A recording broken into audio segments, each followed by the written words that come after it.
আজকে আমি তোমাদের সঙ্গে শেয়ার করতে চলেছি উড়িষ্যার একটি বিখ্যাত রেসিপি, ছানা পোড়া রেসিপি। রথযাত্রা স্পেশাল। রথযাত্রা উপলক্ষে জগন্নাথ মহাপ্রভুর ৫৬ ভোগের একটি ভোগ ছানা পোড়া। তো সেই রেসিপিটি আজকে আমি তোমাদের সঙ্গে শেয়ার করতে চলেছি। খুবই কম উপকরণ দিয়ে, বলতে পারো ঘরোয়া উপকরণ দিয়ে তোমরা কিন্তু বানিয়ে ফেলতে পারবে। মাত্র ৩ টি উপকরণ মেইন লাগে। তো এই রেসিপিটি ভীষণই সুস্বাদু হয় এবং খুবই কম সময়ের মধ্যেই কিন্তু তোমরা বানিয়ে ফেলতে পারবে এবং সবাই কিন্তু ভীষণই খুশি হবে। হ্যালো এভরিওয়ান, আশা করছি তোমরা সবাই খুব ভালো আছো, সুস্থ আছো, নিজেদের খেয়াল রাখছো। বাই দ্য ওয়ে, আমি দীপালি। তোমরা দেখছো তোমাদের চ্যানেল মায়ের আদরের রান্না। তাহলে চলো শুরু করা যাক। তো দেখো, এর জন্য প্রথমে আমি গ্যাসে একটি গামলা বসিয়ে দিয়েছি এবং তার মধ্যে সামান্য জল দিয়ে আমি এর মধ্যে দিয়ে দিলাম ১ লিটার ফুল ফ্যাট দুধ। তোমরা কিন্তু নর্মাল যে কোনো দুধ দিয়েই কিন্তু এই রেসিপিটি বানাতে পারো। তো আমি এখানে ফুল ফ্যাট দুধই ব্যবহার করছি প্যাকেটের। তো প্যাকেট দেখেই বুঝতে পারছো কোন ব্র্যান্ডের দুধ। তো গরুর দুধও কিন্তু তোমরা ব্যবহার করতে পারো। দুধটাকে আমি ভালো করে ফুটিয়ে নেব প্রথমে। দেখতেই পাচ্ছ ফুটে গেছে দুধটা। আরো কিন্তু ২ মিনিট মতো আমি এই দুধটাকে ফুটিয়ে নেব, একটু ঘন করে নেব। তাহলে ছানার কোয়ান্টিটি একটু বেশি হবে। আর ফুল ফ্যাট দুধে যেহেতু ফ্যাটের কোয়ান্টিটি বেশি থাকে, তো সেইজন্য ছানার কোয়ান্টিটি একটু বেশি হয়। তাই চেষ্টা করবে ফুল ফ্যাট দুধ দেওয়ার, না হলে কিন্তু নরমাল দুধেও কিন্তু তোমরা বানাতে পারো। দেখো দুধের এই ধোঁয়া ওঠা টেম্পারেচারটা একটু কমিয়ে নিয়ে আমি এর মধ্যে দিয়ে দেবো টক দই। আমি এখানে 1/2 কাপ মতো টক দই ব্যবহার করছি ফেটিয়ে নিয়ে। এটা কিন্তু ঘরে পাতা টক দই। তো অল্প, অল্প টক দই দিয়ে আমরা কিন্তু নাড়তে থাকবো। এইভাবে নেড়ে, নেড়েই কিন্তু আমাদের ছানাটা কেটে যাবে। দেখতেই পাচ্ছ আমাদের কিন্তু ছানাটা কেটে গেছে। জলটাও কিন্তু ক্লিন হয়ে গেছে দেখো। ছানাটা আমাদের রেডি। জলটাও আমি দেখিয়ে দিচ্ছি একদমই ক্লিন হয়ে গেছে। তো আমি আর এখানে না রেখে সরাসরি আমি কিন্তু জলটা ছেঁকে নিচ্ছি একটা ছাঁকনির মধ্যে দিয়ে। তোমরা কিন্তু সুতির কাপড় দিয়েও করতে পারো এবং এতে কিন্তু খুব বেশি জল ঝরানোর দরকার নেই। চামচের সাহায্যে একটু চেপে নিয়ে জলটা বার করে নিলেই হবে। অল্প একটু জল থাকলে পরে কিন্তু আমাদের মাখতে সুবিধা হবে। তো এই ছানাটাই কিন্তু আমি একটি বড় পাত্রের মধ্যে ট্রান্সফার করে দিলাম এবং চামচের সাহায্যে একটু ছড়িয়ে দিচ্ছি। এটা কিন্তু এখনো প্রচন্ড গরম আছে। তোমরা কিন্তু এই ছানাটা ভিনিগার বা লেবু দিয়েও কাটাতে পারো। তো সেক্ষেত্রে কিন্তু তোমাদের পরে একটু ছানা কেটে যাওয়ার পর জল দিয়ে ধুয়ে নেওয়ার প্রয়োজন পড়বে। তো দই দিয়ে কাটালে এই প্রসেসটা আর করার প্রয়োজন পড়ে না। তো এর মধ্যে আমি দিয়ে দিলাম ৫ টেবিল চামচ চিনি, ২ টেবিল চামচ আমি দিয়েছি সুজি, ২ টেবিল চামচ গুঁড়ো দুধ, ৪ টি এলাচ আমি গুঁড়ো করে দিয়ে দিয়েছি এবং এর মধ্যে দিয়ে দিলাম ১ চামচ মতো ঘি।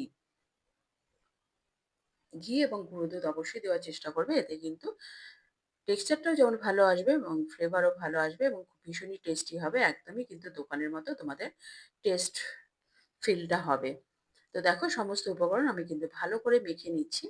তো আমার মনে হচ্ছে একটু যেন ড্রাই, ড্রাই। তো সেইজন্য আমি ১ হাতা মতো এখানে ছানা কাটা জলটাই ব্যবহার করছি। তোমরা চাইলে কিন্তু এখানে দুধও ব্যবহার করতে পারো। তো দেখতেই পাচ্ছ ব্যাটারটা কিন্তু আমাদের একটু থকথকে মাখতে হবে। কেন কি যেহেতু সুজি আছে, সুজিটা পরে ফুলে যাবে সেইজন্য আমাদের একটু থকথকে মেখে নিতে হবে। আমাদের কিন্তু মাখা হয়ে গেছে। এরপর আমি এটা ০.৫ ঘন্টা মতো রেস্টে রেখে দেবো। এরপর আমি নেক্সট প্রসেসিং এ চলে যাচ্ছি। আমি কিন্তু গ্যাসে প্রেশার কুকার বসিয়ে এর মধ্যে দিয়ে দিলাম নুন। তোমরা চাইলে কিন্তু বালিও দিতে পারো। তো আমি এই নুনটাই বেকিং এ ব্যবহার করে থাকি মূলত। বেকিং হয়ে গেলে আবার রেখে দিই কৌটো ভরে। তো এর মধ্যে একটি স্ট্যান্ড রেখে দিয়ে আমি কিন্তু ঢাকনা বন্ধ করে মিডল ফ্লেমে ১০ মিনিট মতো প্রিহিট করে নেব। তোমরা কিন্তু কড়াতেও করতে পারো। তো এরপর আমি একটি টিফিন বাটি নিয়ে নিয়েছি, ঘরোয়া টিফিন বাটি। তোমরা তোমাদের পছন্দ মতো বাটি সেট করতে পারো বা কেক মোল্ডেও কিন্তু তোমরা বানাতে পারো। তো এই বাটিতে আমি কিন্তু একটু ঘি ব্রাশ করে নিচ্ছি বা তোমরা সাদা তেলও ব্রাশ করে নিতে পারো বা বাটারও ব্রাশ করতে পারো। তো আমি এখানে ঘি ব্রাশ করে দিচ্ছি ভালো করে। সাইড গুলো ভালো করে ব্রাশ করে দিলাম এবং এর মধ্যে দিয়ে দিচ্ছি একটি বাটার পেপার। তোমাদের যদি বাটার পেপার এভেইলেবল না থাকে সেক্ষেত্রেও কিন্তু নরমাল পেপারও, সাদা পেপারও কিন্তু তোমরা ব্যবহার করতে পারো সাইজ করে কেটে নিয়ে এবং ওপর থেকে আরেকটু আমি ঘি ব্রাশ করে দিলাম। দেখো এরপর আমি ০.৫ ঘন্টা পরে ঢাকনাটা খুলে দেখাচ্ছি। ব্যাটারটা কিন্তু অনেকটাই থিক হয়ে গেছে। দেখতেই পাচ্ছ অনেকটা ড্রাই, ড্রাই লাগছে। এর মধ্যে আমি দিয়ে দিলাম কিছুটা পরিমাণ কাজু বাদাম এবং কিশমিশ কুচি ২ টেবিল চামচ করে পরিমাণে তোমরা বলতে পারো। তো কাজু বাদাম এবং কিশমিশ দিয়ে ভালো করে কিন্তু আমি মিশিয়ে নিলাম এবং এরপরে দিয়ে দিচ্ছি আমি ১/২ চামচের থেকে একটু কম বেকিং পাউডার এবং এর মধ্যে কিছুটা ১ হাতা মতো আমি এখানে দিয়েছি ছানা কাটা জল এবং দেখতেই পেলে ফার্মেন্টেশনটা কিন্তু শুরু হয়ে গেছে। জলটা দেওয়ার পরে এবং বেকিং পাউডার দেওয়ার পরে এবং ভালো করে মিশিয়ে নিয়ে ওভার মিক্স অবশ্যই না করে তো সমস্ত ব্যাটারটাই আমি কিন্তু টিফিন বাটির মধ্যে ট্রান্সফার করে দিচ্ছি। বেকিং পাউডার দেওয়ার পরেই কিন্তু আর ওয়েট করা যাবে না। আমাদের কিন্তু সঙ্গে, সঙ্গে মোল্ডের মধ্যে ট্রান্সফার করে আমাদের কিন্তু প্রেশার কুকারে দিয়ে দিতে হবে বা তোমরা যে পাত্রে বানাতে চাও সেই পাত্রের মধ্যে ট্রান্সফার করে দিতে হবে। এবং স্প্যাচুলার সাহায্যে একটু সমান করে নিয়ে আমি ভালো করে কিন্তু একটু ট্যাপ করে নিলাম যেন হাওয়াটা বেরিয়ে যায়। এবার প্রেশার কুকারের ঢাকনা খুলে আমি কিন্তু বাটিটা বসিয়ে দিচ্ছি এবং ১ ঘন্টা মতো আমি কিন্তু অপেক্ষা করেছি। ১ ঘন্টা পরেই কিন্তু আমি কেকটাকে বার করেছিলাম। তোমরা কিন্তু ৫০-৫৫ মিনিট সময় হয়ে যাওয়ার পরেই কিন্তু তোমরা চেক করতে পারো। তো দেখো আমি কিন্তু ১ ঘন্টা পরে ঢাকনা খুলে দেখাচ্ছি। আমাদের কিন্তু ছানা পোড়াটা একদম রেডি হয়ে গেছে।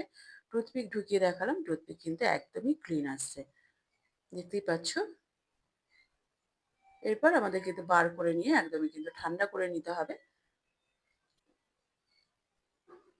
রুম টেম্পারেচারে কিন্তু নিয়ে আসতে হবে। এরপর ছুরি দিয়ে আমাদের কিন্তু আলগা করে নিতে হবে।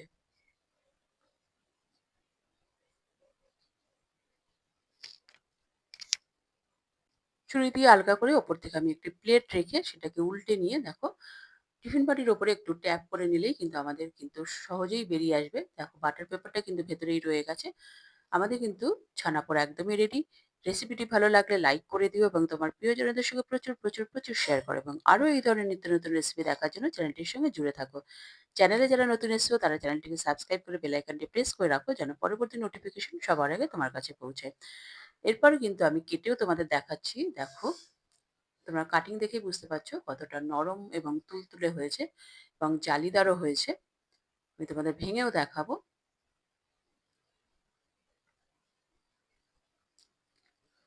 দেখো কতটা স্পঞ্জি হয়েছে। দেখতেই পাচ্ছ। ভীষণই নরম এবং তুলতুলে এবং জালিদার হয়েছে। খেতেও কিন্তু দুর্দান্ত হয়েছিল। দেখো এবার আমি তোমাদের ভেঙে দেখাচ্ছি। দেখতেই পাচ্ছ। তোমরা কিন্তু একবার হলেও রেসিপিটা ট্রাই করো। ট্রাই করে আমাকে কমেন্ট করে জানাবে তোমাদের কেমন লাগলো। দেখো মুখে দিলেই কিন্তু একদম মিলিয়ে যাবে। এরপর আমি প্লেটিং করে দিচ্ছি। সার্ভ করে দিচ্ছি। দেখো খেতে কিন্তু দুর্দান্ত হয়েছিল। পরবর্তী এপিসোডে আবার দেখা হবে। নমস্কার, ধন্যবাদ।